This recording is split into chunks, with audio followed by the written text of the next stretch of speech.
Žijeme v dobe plastických operácií. Keď ale nevidú, je to docela prúser. A ešte predtým, ako niečo nejakú pôjdete, si radšej pozrite toto video, pretože tohto dvojtýždňovým filmom je Eyes Without a Face, alebo originálne znení po francúzsky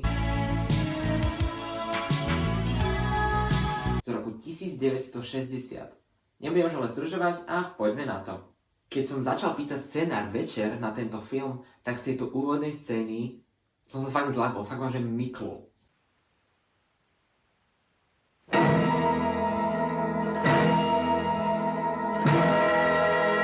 Hneď po úvodných titulkoch vidíme nejakú pani, ako vezie spiacu slečnu v aute, zastavuje na krajnici a...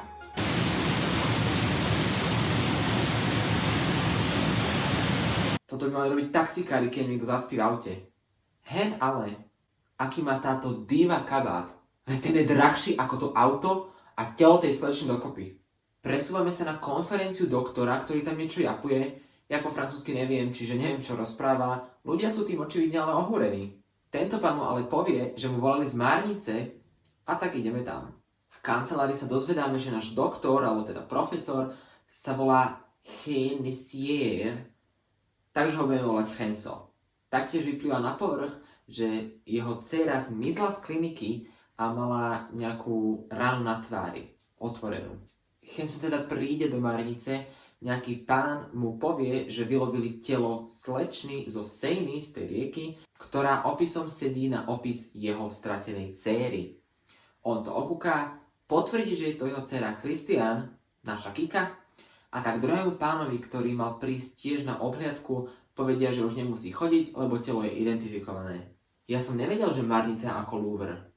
Prídeš, pokúkáš, ohodnotíš, poprípade ukradneš a odídeš. Opäť vidíme pani zo začiatku, ako prenasleduje nejakú slečnu. Poďme ale radšej Kiku pochovať. Dvaja pani gosipujú a hovoria, že Hensovi zomrela aj žena a táto pani je len nejaká jeho sekretárka a tento ujo je doktor. Henso aj sekretár idú domov a po ceste ti normálne, že Villa de Hensier. Skôr dom Adamsovcov mi to pripomína, ale tak 100 ľudí to chudí.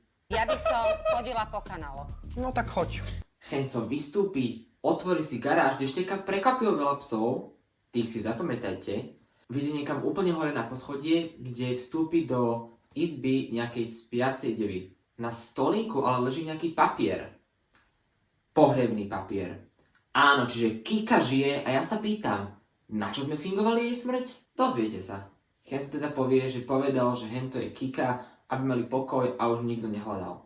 Henso sa jej spýta, kde má masku a nech ju nosí, dokedy sa im to podarí. Kika sa neskôr sťažuje sekretárke, tvrdí, že si myslí, že Henso má iba vinu z autonehody, kde sa jej toto stalo a pri ktorej skoro zomrela.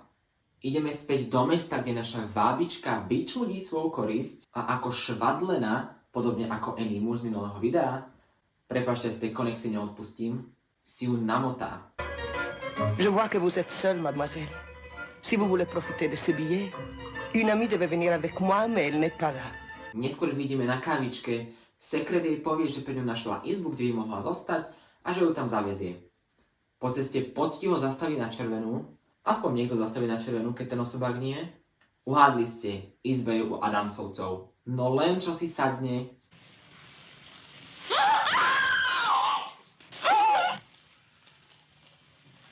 a šup s ňou na operačku. Henso povie, že tentokrát sa pokusí odstrániť celú veľkú sekciu tváre namiesto malých kúskov. Čo? O inteligencii toho chalania sa nedá absolútne rozprávať. Ako to nemohlo napadnúť skorej? Však kto by chcel vyzerať? Celý ten čas ich ale sledovala Kika a tak keď odídu, ide sa omrknúť. Pokúká, ohmatká si vezme v Louvre, no čáva sa zobudí.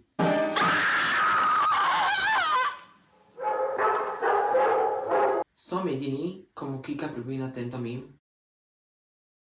Operácia teda prebehla a prelepia ksicht z jednej na druhú. Edna, to je naša baba, ktorú sme okradli o ksicht, aj keď neviem, ako stále žije, ale tak omračí sekretu.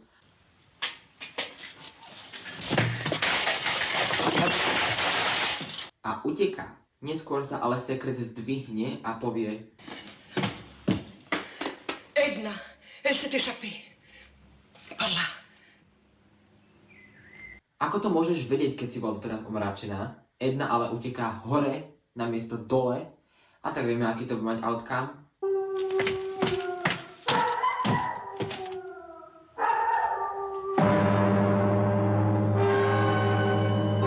Akože čo si myslela, že si na prízemí? Telo priložíme k našej akožnej dcére.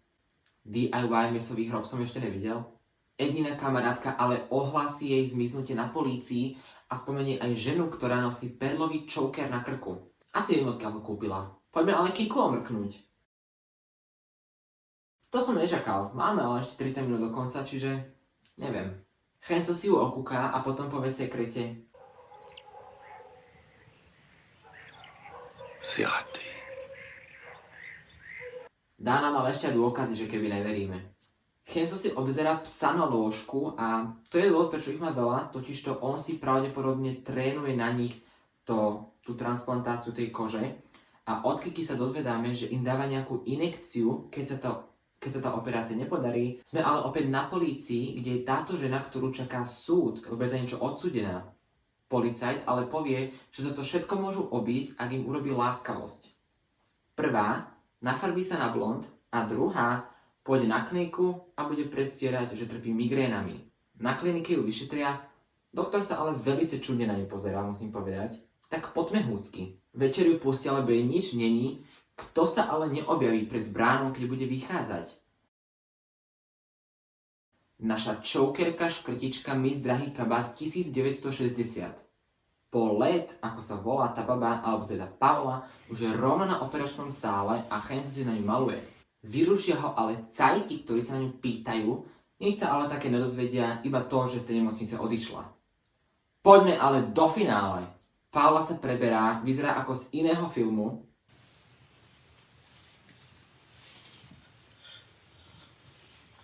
Kikina reakcia stojí za to.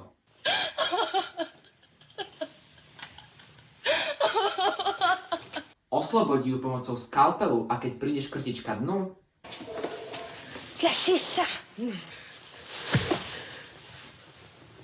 Kika ešte vypustí psov, ktorí začnú trhať Chenca.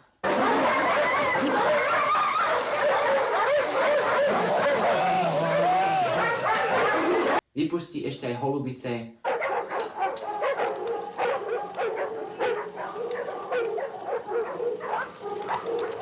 A sama, ako taká biela holubica, mizne v čiernote noci.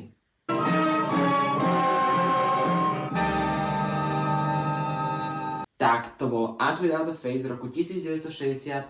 Určite veľmi divný film, ale zároveň veľmi dobrý film. Svoj názor mi napíšte dole do komentárov, nezabudnite na odber a like, odporúčania ako vždy do komentáru a vidíme sa opäť o 2 týždne.